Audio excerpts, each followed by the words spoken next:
തലസ്ഥാനത്ത് വീടിനുള്ളിലെ എയർ കണ്ടീഷണറിൽ നിന്ന് കണ്ടെത്തിയത് 5 പാമ്പുകളെ. ശ്രീകാര്യം ചെറുവയ്ക്കൽ താമസിക്കുന്ന ടെക്നോ പാർക്ക് ജീവനക്കാരനായ മാധവ് ജെ പണിക്കരുടെ ബെഡ്റൂമിലെ എസിക്കുള്ളിലാണ് കുടുംബമായി പാമ്പുകൾ ഇടം പിടിച്ചത്. ഓഫീസ് വിട്ട് വൈകുന്നേരം വീട്ടിലെത്തിയ മാധവ് ബെഡ്റൂം തുറന്നപ്പോൾ എസിയുടെ താഴ്ഭാഗത്ത് പെട്ടെന്നൊരു വാല് മറയുന്നത് കണ്ടു.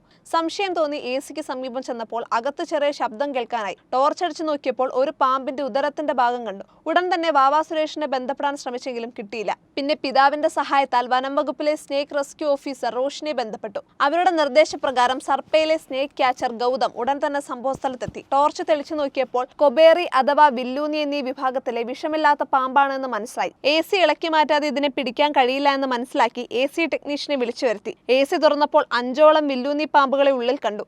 എസിയുടെ ഔട്ടർ വാട്ടർ പൈപ്പിന് സമീപം ചുമരിലുണ്ടാക്കിയ ദ്വാരത്തിലൂടെയായിരുന്നു ഇവ എസിക്കുള്ളിൽ എത്തിയത്. 1.5 മണിക്കൂർ പരിശ്രമിച്ച് 4എണ്ണത്തിനെ പിടികൂടി. ഒരെണ്ണം ഔട്ടർ പൈപ്പിന്റെ വശത്തൂടെ പുറത്തേക്ക് രക്ഷപ്പെട്ടു. മരച്ചില്ലകൾ വീടിന്റെ ടെറസിൽ താഴ്ന്നു കിടന്നതുകൊണ്ടാണ് ഇവയ്ക്ക് വീട്ടിലെ എസിക്കുള്ളിൽ കയറാൻ കഴിഞ്ഞത് എന്നാണ് സർപ്പയിലെ സ്നേക് ക്യാച്ചർ ഗൗതം പറഞ്ഞത്. വീടിനോട് ചാഞ്ഞു കിടക്കുന്ന മരച്ചില്ലകൾ വെട്ടിക്കളയേണ്ടത് ഒരു പ്രധാന കാര്യമാണ്. പിടികൂടിയ പാമ്പുകളെ പിന്നീട് ദൂരെയുള്ള ആൾപ്പാർപ്പില്ലാത്ത തുറസായ കുറ്റിക്കാട്ടിലേക്ക് തുറന്നുവിട്ടു.